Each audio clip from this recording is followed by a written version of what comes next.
You know what that was? Short song. Short song. Did you guys hear that? There was some major thunder. Well, you probably heard it too. I heard it in real life and on the thing. Yeah.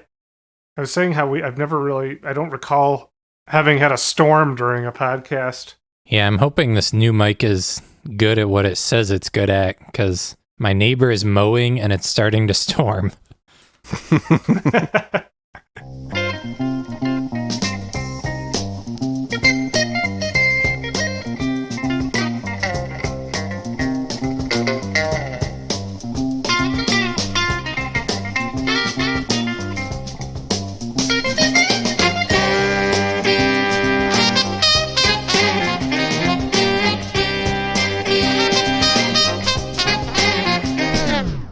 Welcome to I'd Buy That for $1, a podcast about inexpensive, common, and underappreciated records that are waiting to be rediscovered. I'm your host, Sean Hartman, distinguished member of the most excellent order of the Bill and Ted Empire. I'm co-host Jeremy Ruggles, purchaser of notebooks that I will pile into my room and then purchase more notebooks and not fill any of them in with things, and then I'll think I need a notebook, and I go and I purchase another notebook. It's a vicious cycle. Yes. That's how they get you. Oh, I'm sorry, Jeremy. I know your pain. I am co-host Peter Cook, conductor of the Marrakesh Express. Oh, relevant. The conductor of the Marrakesh Express. Wow. What an honor it is. Happy to be here. I think it's the right night for... Oh, I'm sorry. I think it's the right day for me to be here. Day or night. Whenever you're listening, dear listener. That's true. Gentlemen, today I've brought to you, just get ready for this dissonance in your brain, a single man who is both part of the British invasion, but also part of the California sunshine hippie music. This person must be able to split themselves in two. No, he just maintained a single entity of humanness. And that man is Graham Nash. Graham Nash. I'm going to go ahead and admit something to you guys right now. Today is the first day that I learned that Graham Nash was in the Hollies. I had no idea. You want my embarrassing admission related to the Hollies? Bring it. For a long time, I thought that the Hollies were like some early band of Buddy Hollies that they just called themselves the Hollies. They did like posthumously do a collaboration with Buddy Holly, though. Did you see that? I did. Yeah. To make it even more confusing for you. Well, what's also, the Hollies are confusing because a lot of their biggest hits don't really sound anything alike. You've got Bus Stop and Long Cool Woman in a Black Dress and The Air That I Breathe. Those don't sound like the same band at all. Well, and they're the ones that did He's Not Heavy, He's My Brother, right? True. Yeah, huge range of material. Just like Graham Nash, got some huge range. It's and true. I'm going to show you his first album, Songs for Beginners. And I'm going to start with my favorite song from the album, Military Madness. Classic. Which so happens to be the very first song on the album, correct? True. Side A, track 1. And this is 1971 we're going back to here.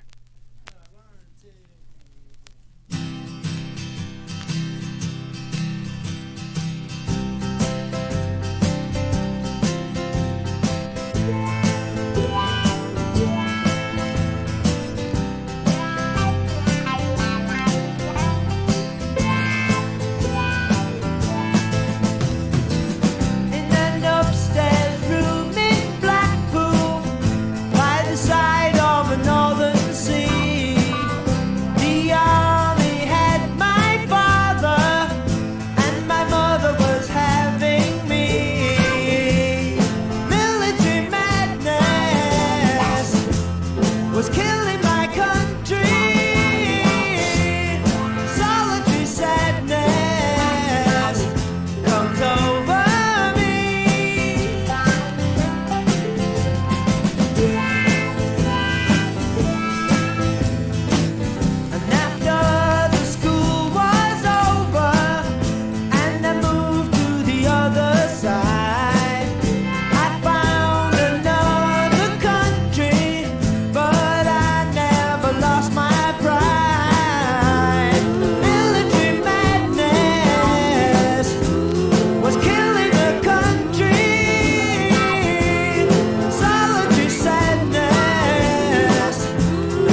What a wonderful opening song. Yeah, I love that squawking guitar. I don't know how to describe what it's doing, but it's like wah, wah, wah. Love that line. Mm-hmm. Yeah, that's the kind of opening track that just draws you in and hooks you right away. The first time I heard this record was when Jeremy played it for me.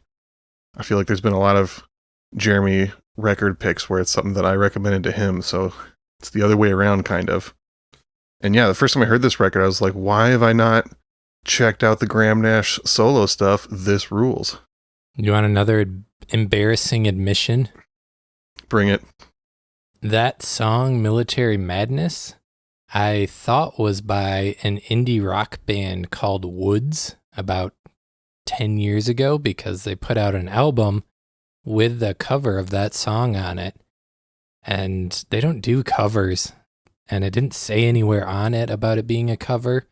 And I just thought it was a song by the indie rock band Woods until a few years later. I remember that band. That's, like 10 years ago. Yeah. And I stumbled on this album, though, in my strange habit of seeking out and listening to surround sound albums. This is an album that got the surround sound treatment at some point. And as soon as the song Military Madness came on, I was like, what?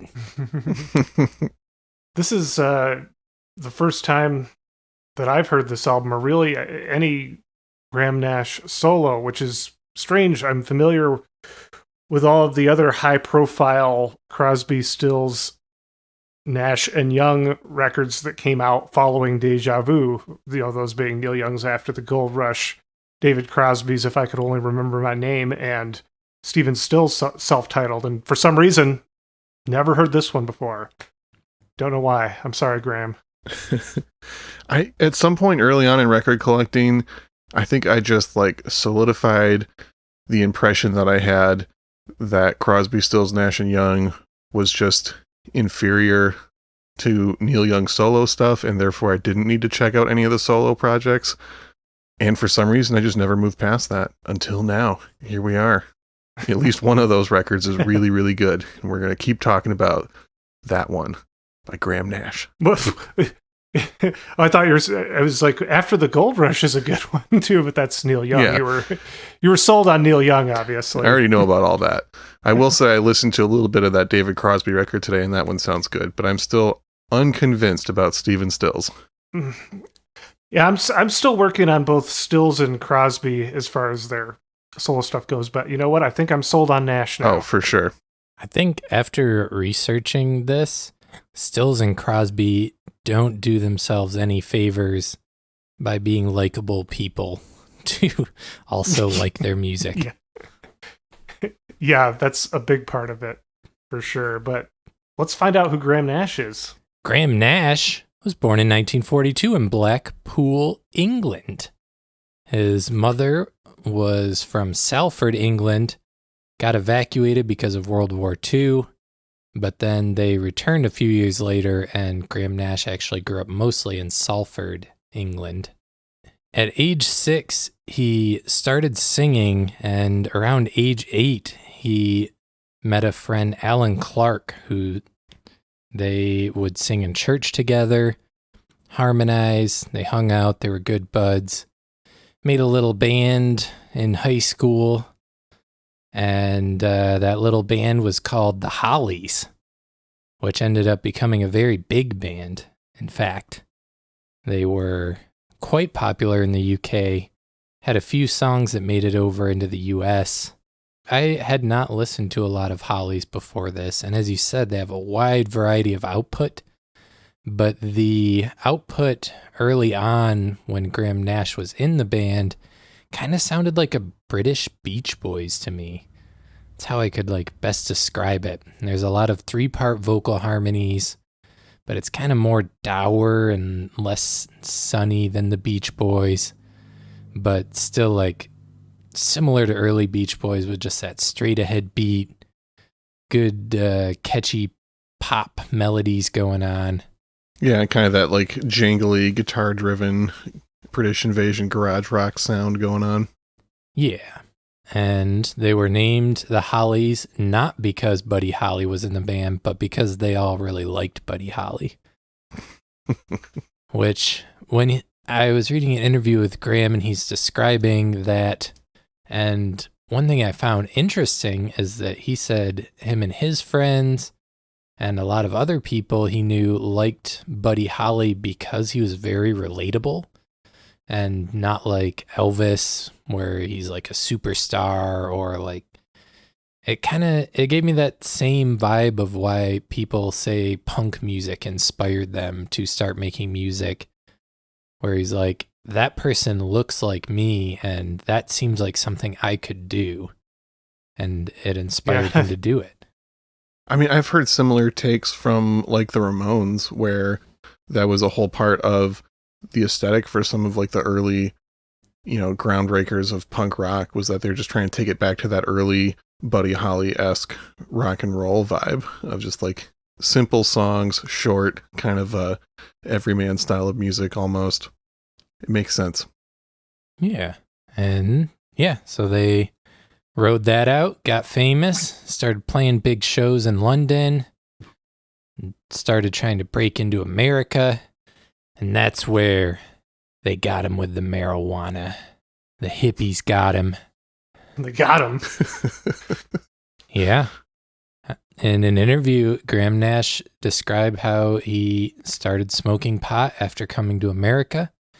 And he started no longer relating with his fellow Hollies bandmates who were drinking folks, and they wanted to make like simple pop songs. Graham Nash was wanting to make more complex music, and he wanted to put some type of like message to his music. So there's like one song that seems to be the crux of the Hollies splitting, King Midas in Reverse, where he wrote this more complicated song. The fans of the Hollies didn't really like it. The band members were like, this song's weird. Why did you make us do this? And Graham Nash was like, screw you guys. I'm moving to California. Yeah. And this is probably like mid-60s, 1966 or so. I think 67, if I remember. 67 or 68. Yeah.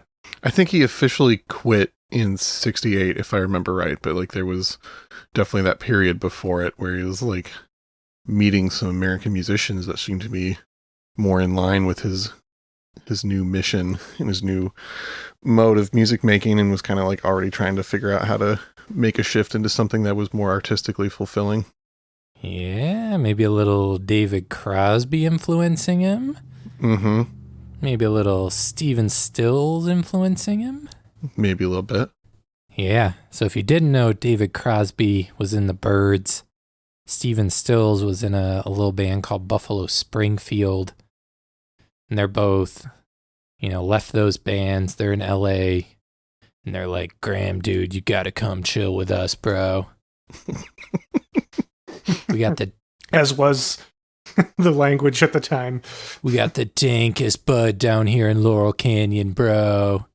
Wow, it's like I was there. You really painted the picture and transported us. Yeah, so Nash goes there. He becomes a hippie. He starts getting politically active. He's speaking out against the war in Vietnam. He ends up dating Joni Mitchell for a while. And after their breakup, he made this album. This is his I broke up with Joni Mitchell statement. I guess so, though I have to say, one thing I do like about this album, I mean, it doesn't feel like a breakup album in that angsty sort of way a lot of breakup albums are. It feels like more emotionally mature to me. The messages are like, yeah, this sucks right now, but we'll have better days ahead. And like, yeah, she just wants to be free and explore like who she is as a person. So I kind of like what he did with a breakup album, I guess. Yeah, which is pretty mature he was probably late 20s, 28, 29 at this point. Yeah, he would have been, like late 20s, mid to late. Well, I think it's an interesting context for this record. Like we were talking about, he's already a notable, famous musician, successful, but he's making these shifts and kind of like starting over in a lot of ways. He's becoming politically active and socially conscious for maybe really the first time. So the album, like in some ways plays like a breakup record, but it almost sounds like an adult coming of age record in some ways, like completely shifting gears and developing a whole new set of consciousness. So I think, it's a really interesting picture of what he was going through at that time. Yeah, I feel like there's two sides to that where, like, I think Military Madness is a great song, and throughout this album, most of the lyricism is not super complex. It's pretty on the nose with what he's trying to get across, but there's some of the socially conscious songs he puts together, especially the one Chicago at the end. It was in fact the biggest hit on this record. And your least favorite song? Yeah, it just felt kind of cheesy to me. You know what? That song almost to me sounds like stylistically, for some reason, it almost sounds like one of the angry Beatles solo songs that like John Lennon or Paul McCartney would throw at each other. Yeah. I don't know why. Yeah. That's what I thought of when I heard it. I thought of like a college freshman who had like just read a political book for the first time and is like all earnestly mad about this stuff and thinks they can write a song and change the world or something. And yeah. I liked Military Madness much more, the first song that we listened to. I noticed that P.P. Arnold is a backing vocalist on that track. True. This thing's covered with some big names. Let's do that. I want to play another song now, though, and then we can go over all the huge names on this thing. What do you got? I'm going to lay Better Days on you. Side A, track 2, kind of show some of the variety going on in this album. This is a great one right here. Mm-hmm. When your love has moved away, you must face yourself and you must say, I remember better days.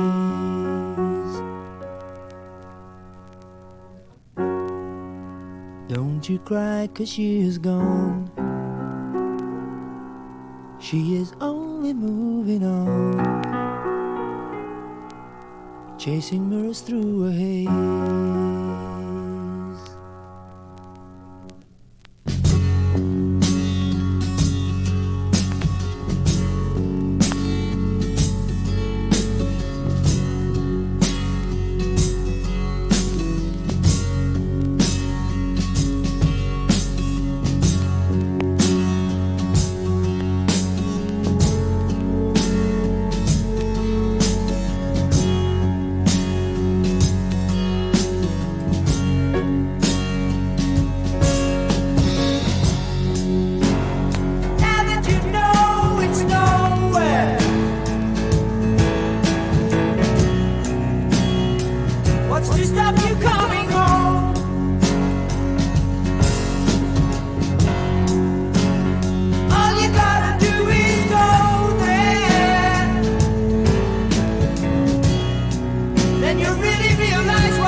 For me, it's really a draw between that one and Military Madness for my favorite song on this record. And that song is another interesting example of a track that was not a hit when it came out, but is now like the best remembered song from this album. It has by far the most plays on Spotify compared to any of the 3 singles from this record. Yeah, when I went to Spotify to listen to this, I had already hearted this song. I knew this one.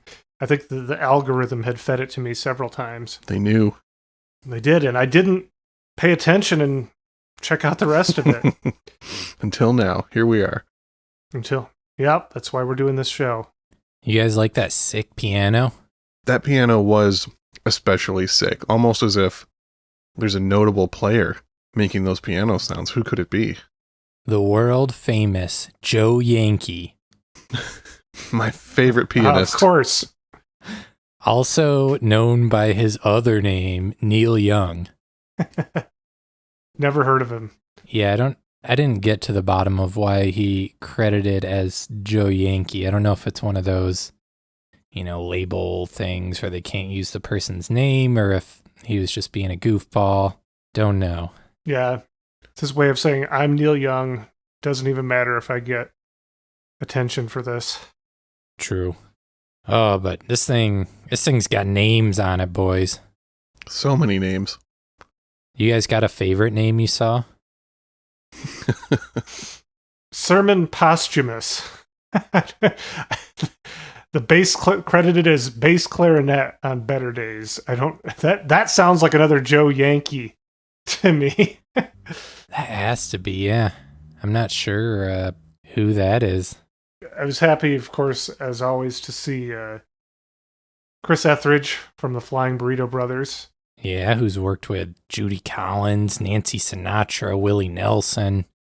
He was on the Phil Oakes album that we did, Yeah. Greatest Hits. Yep. Yeah, we had Dave Mason, I think, was playing the electric guitar that we talked about on Military Madness. Yeah, and he is famous for his band Traffic and his solo work. Yeah. Yeah, his solo records are everywhere. That's definitely a guy I imagine we'll talk about at some point on this show. You always say that. Oh, yeah. We always say that. But, this show will never end, and eventually we will get to all of the amazing dollar bin artists. I see we got a couple members of the Grateful Dead. We do. We got Jerry himself, Jerry Garcia, playing some pedal steel on a few songs. And bassist Phil Lesh, also from the Grateful Dead, and solo material. Yeah. And I believe that there's some crossover with the players on some of those other CSNY, the post-Deja Vu albums that we were talking about. Like, I know that If I Could Only Remember My Name by David Crosby is loaded with players, too. Yep. David Crosby's on this record as well. A lot of Yeah. cross-pollination going on there. You got John Barbata playing drums. He played with the Turtles and Jefferson Airplane. I'm noticing there's no Steven Stills.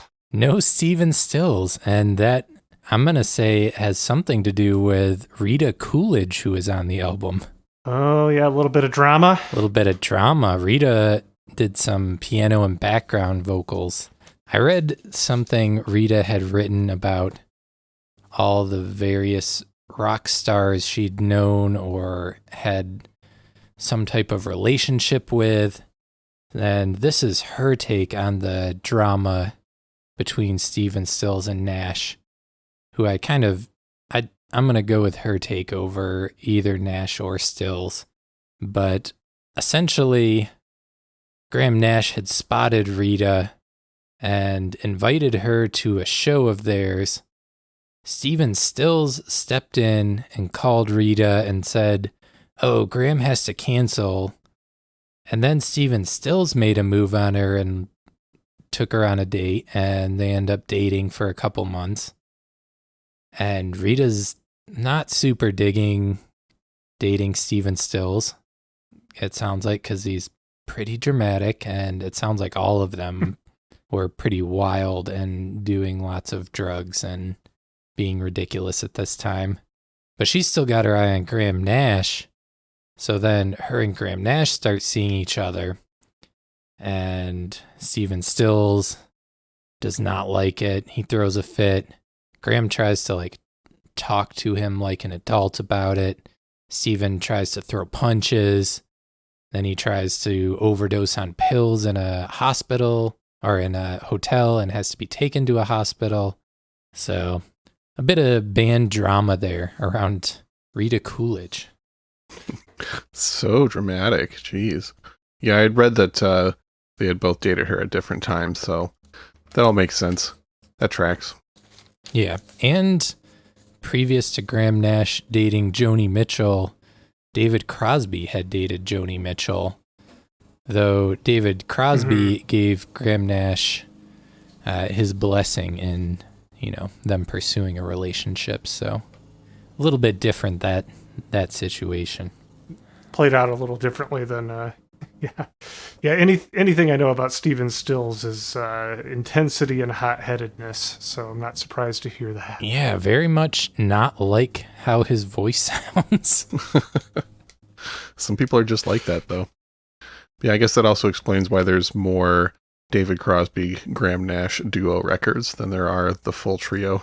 Yeah, after Crosby, Stills, and Nash go on hiatus, and Young go on hiatus in 1972, Crosby and Nash end up getting together and continuing to make some music and release stuff. Nash went on for many years. I think 2016 was his last album he put out, but he was working with various artists along the way. Yeah, he's been at it. Yeah, I listened to a little bit of his more recent material, and it wasn't bad. I gotta play more of the record later on.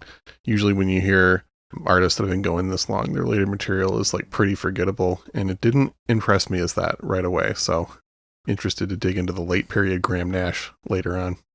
It's funny because I don't know if it's just because I know so many Neil Young fans, but I always know when he has a new album out. It's an event every time. Mm-hmm. for an artist getting that up there in years. It's incredible that he still seems to captivate people's attention.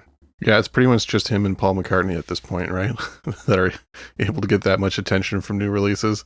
Maybe Bob Dylan, too. Yeah, I guess so. I guess maybe we could lump Tom Waits in there, too, or something, but... Yeah, there's a few of them that can still generate that interest, but yeah, by and large, it's... Yeah, I wouldn't have been able to... I think Crosby's probably put out something, but sometimes because you hear those people on the interview circuits on podcasts and whatnot, so maybe he put out a memoir or an album. I don't know. He could have been promoting either in the last couple years. Graham Nash put out a memoir called Wild Tales. Did he? And it's just full of all the insanity they all lived through during their rock star days. It's quite tell-all from my understanding. I only read bits and pieces to get some info for this podcast, but it's pretty forward. It doesn't hide any details. Interesting. I don't know. I've never been terribly interested in reading that style of musician memoir. I feel like that is such a big selling point for people. Ooh, I get to learn about all the crazy shit that my favorite rock star did. And I don't know, that's never really done it for me. I just, out of curiosity, looked it up, and Crosby's been cranking them out. He's been putting out albums almost yearly the last several years. But anyway. He digresses. I digress. Let me jump into another song. I don't have a lot of info about what Graham Nash has been up to the past 20 or so years. I will say that I was inspired to come back to this album. I had thought about doing it, but then I was at my job and working with this client who inexplicably had a Crosby, Stills, and Nash reunion live DVD, even though this person, as far as I know, doesn't even really listen to music. For some reason they had it. So I put it on, and while watching it, I was like, man, Graham Nash is absolutely the best of these three as a performer and songwriter. So it inspired me. Bring this one. I will say, the thing I learned about what Graham Nash has been up to in the last few years, I read through his whole, Wikipedia page getting ready for this, and right at the very end under personal life, it says that he officially endorsed Bernie Sanders in his 2016 campaign, and that he also has recently gotten really into transcendental meditation, which he was inspired to start practicing because of his friend, David Lynch. Yeah, I saw that. Oh, yeah. Interesting way to cap off the career up to this point. My good buddy David Lynch got me into this. So yeah, it just adds even more respect to Graham Nash from my perspective. Agree to agree. All right, what song are we going to hear next, Jeremy? I'm going to play the song Man in the Mirror, which features a little Jerry Garcia on the pedal steel if you listen for it. Nice. I will listen. And a little more Neil Young on piano, I do believe. I believe you're correct. Talking side B track 2 here, boys.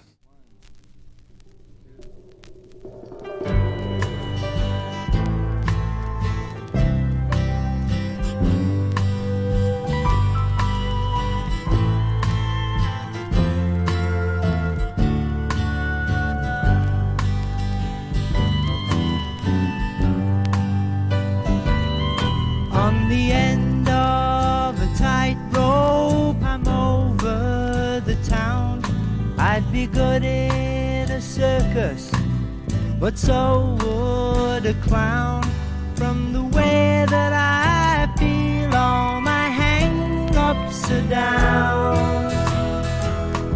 In the middle of nowhere, I found me a tree, and the fruit that we live on reminds me of me. Though we live in the air, I'm not sure that we're free. I don't really have much to say, 'cause I'm living from day to day somewhere.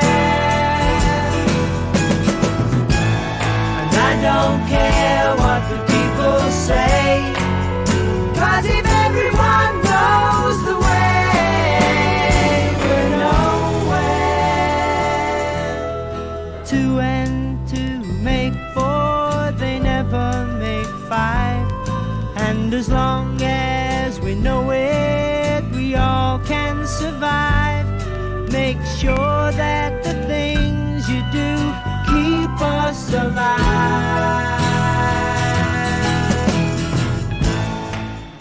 I was starting to wonder when listening to this if I really knew Graham Nash's voice very well, because the first few songs didn't really sound like anything I was familiar with through Crosby, Stills, Nash and Young.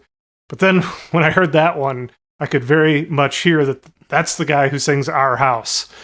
Oh, yeah. Like that is the voice and the style of songwriting. I feel like he's, and I don't know enough to make this call for sure, but I feel like a lot of the other songs are maybe him kind of stepping out of his comfort zone a little bit. I think it's a little bit of that, and also you really think of his voice as harmonizing with David Crosby. So when you don't hear it with that, it doesn't strike that familiarity right away. That's the way it was for me anyways. Yeah. I mean, the one voice you can easily recognize is from the group is Neil Young is always easy to Sure. pick out because he has such a distinct voice, and I know his from his solo albums. Yeah, so the other guys, I think I've mostly just heard them harmonizing together a lot. So it's cool to hear his voice more isolated. Mm-hmm. This song is a great example of an element of the songwriting that I really love on this record, where a lot of these songs just kind of continually build just a little bit more after each verse. Like they'll add some more instruments, and every time they do it, I just love it more. Like the songs just seem to keep getting better as they go on. Yeah, and I liked how it's presented as an interesting arrangement, I guess, throughout. It doesn't feel like a band playing songs where they're all playing all the time. It's like arranged for the song. That's my comfort food. That's what this album is to me. It's comfort food. Yeah, I mean, at its heart, it's a singer-songwriter solo record, but it has elements of the like psych music that's going on and some definite country influence going on there too. It's perfect. I think this is like an all-timer record. Honestly, this is some really good stuff. I've been playing this record a bunch ever since I picked it up. Listen, this is a very good record. You've been getting in the habit of calling records perfect, and this one isn't perfect.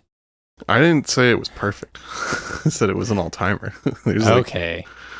There's some songs that are better than others, but I love this record. I'm willing to forgive the songs that aren't as amazing as the ones that really, really are amazing. Yeah, none of them feel egregious, I guess, but a couple of them I'm like, yeah, I'd skip that. Which I will say, in defense of the song Chicago, some of the lyrics are a little bit cheesy, but I think it's interesting that he has a message of like a direct call for action to a real thing that was happening at that point. Because, you know, the song's about the Bobby Seals and the Chicago 7 trial and the protests that were happening around it. I appreciate that element because I feel like a lot of the seemingly political stuff from the hippie movement is a lot more abstract and seem to just kind of like not have any real concrete message behind it. So I at least appreciate that he was trying there, even though I think the end result is maybe not as good as what he had wanted it to be. Yeah, in just having heard it, the Chicago song a couple times, I was like, this has to be about the trial that we talked about on the Phil Oakes episode. Yeah, the part that annoys me is it's years afterwards. Like, if you're going to make... Yeah, this is 71 and that was 68. Yeah, if you're going to make a direct call to action, you have to do it before the action. You don't write a song about it years afterwards with a direct call to action in it. That just seems ridiculous to me. That is true, but not a total dud. Just maybe mostly a dud. Musically, I do like that song, though, like aside from the message in lyrics. And people can hear that song and make their own opinions by listening to the playlist that I made. Oh, yeah? Do you guys maybe want to hear like some of the other songs that I put on the playlist or not? I'll bet it includes Jimmy Spheris from our very first podcast episode on this show. Oh, have you noticed that I include a Jimmy Spheris track on as many possible playlists as I can reasonably fit him on? Yeah, and this one feels pretty easily in that lane. Yeah, for sure. It's kind of a perfect artist to have on there. I put the song Long Way Down from the classic album Isle of View on the playlist. Oh, I thought it was going to be the Goo Goo Dolls song Long Way Down. Guess again. All right, some other tracks. Some Jesse Colin Young at Peter's suggestion, and a track that Peter did not suggest, but it's a song that I first heard from Peter playing the record. Everybody's Missing the Sun. Off the album Grin by Nils Lofgren, who was a member of, anybody know? Neil Young's band, is it the Gators or whatever? The Stray Gators? Well, no, he was actually in Crazy Horse. And I believe he was in Crazy Horse. He's still in Crazy Horse, isn't he? You would know better than I. I'm pretty sure he is, or at least like recent lineups of it. Rita Coolidge is on there. I did her version of the song Crazy Love. Put a Jonathan Edwards track on there, another guy that I always put on playlists whenever I can that I'm sure we'll talk about soon. It's gotta happen. You can also hear some other I'd Buy That for $1 alum like Richie Havens, Ian Matthews and Matthews Southern Comfort, the Chambers Brothers, the Isley Brothers, Phil Oakes, and then put a track by the Hollies on there, one of the ones featuring Graham Nash on lead vocals. And then I also put the song King Midas in reverse, but the live version that Crosby, Stills, Nash & Young did on the Four-Way Street record. There's a Chris Christopherson track on there from his album from right around the same time, The Silver-Tongued Devil and I, to kind of showcase some of the country crossover sound going on. Poco is on there, another great dollar bin country rock group. Dave Mason, Joni Mitchell, Brewer and Shipley, Graham Parsons, and more. You can find all of that on Spotify. Just search I'd Buy That Podcast, all one word, to find this and all of our other playlists. Awesome. There's a story I wanted to tell during the Hollies part that I have to tell. I can't just accidentally have missed this. What's that?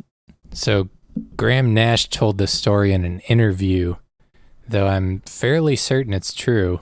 He said a lady friend of his was like, came to him and was like, hey, there's this kid who's always at my bus stop and he's always bugging me to try and get you to go listen to these songs he's written. He wants you guys to perform his songs.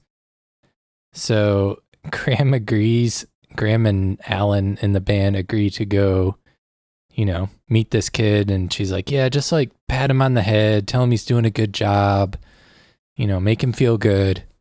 So they go there and the kid presents to them the song Bus Stop, which ended up being one of their big hits, and showed them a few other songs that the Hollies recorded. And this is a 15-year-old kid, right? I think I know who this 15-year-old kid might be. Yeah. Yeah. Is it Yeah, I think I might know too. a fellow knight of England? Is it Sir Elton John? No. Oh. No, it's Graham Goldman from 10cc. Oh, right. There is that. But there is an Elton John association with them, too. Did you guys read about that? Yeah, he played in the Hollies in like 69, I think. Well, yeah. And they also, Graham Nash and the other guy started their own publishing company for the songs they were writing for the Hollies. And one of the first artists that they also signed to the publishing company was a young Elton John under a different name. Oh, I didn't know that. Yeah, so like in some ways they're kind of partially responsible for launching Elton John's career. I was Wow. just mad that the 10cc guy showed up again. I thought I remember the Hollies being on the list of songs that they had like helped write, so I'm glad that you could confirm that. True. You guys have anything else you want to say about old Graham? Not Gouldman, Nash. Not Graham Goldman. Graham Nash. I will say that I think Graham's second record, Wild Tales, is not quite as good as this record, but if you like this, it's still definitely worth picking up. Yeah, I'm just. I feel like I missed the Marrakesh Express until now. All aboard, Peter. All aboard. I really got into Neil Young as a teenager, and when I would talk to people about loving Neil Young, I would be told, check out, Crosby, Stills, Nash and Young, check out Four-Way Street, the live album, great stuff. And for whatever reason, I never did. Didn't get around to even Deja Vu until only a little over a decade ago. And, my wife, Ellen, is a big CSNY fan, and I've learned their first few albums pretty well, but still, yeah, a lot of the solo albums I have yet to explore. Well, welcome into the fold, Peter. Yeah, thanks for bringing this along. All right, well, I'm getting out of here. What are we going to leave on? We're going to leave on I Used to Be King, another great song on this album. Another song with Jerry Garcia shredding a little pedal steel. Little Phil Lesh ripping some bass. It's just a good track. And I thought kind of interesting in relation to this very important to him song, the King Midas in reverse. I feel like there must be some kind of connection between those. The Midas touch, just like we talked about on Midnight Star. Oh, true. Bringing it all back home. That's Dylan. Yeah, I did notice this is the only track that David Crosby is on. He's the electric guitar on I Used to Be King. So listen for that. Thank you so much for listening to another fine episode of I'd Buy That for $1. You can check us out at patreon.com/I'd Buy That podcast if you'd like to get additional content and support the show. My name is Peter Cook. I'm Sean Hartman. And I'm Jeremy Ruggles.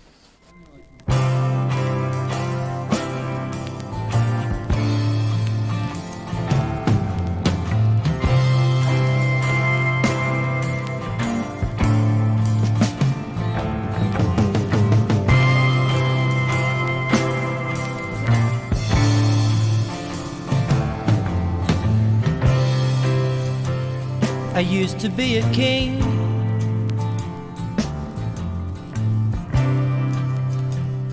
And everything around me turned to gold.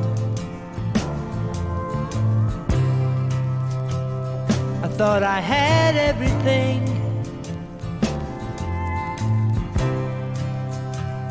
Now I'm left without a hand to hold. But it's alright, I'm okay. How are you? For what it's worth, I must say I love you. And in my bed late at night, I miss you. Someone is gonna take my heart. No one is gonna break my heart again.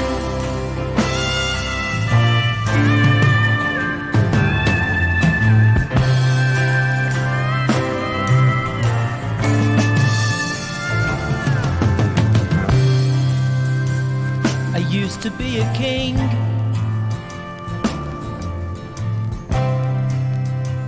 And everything around me turned to rust.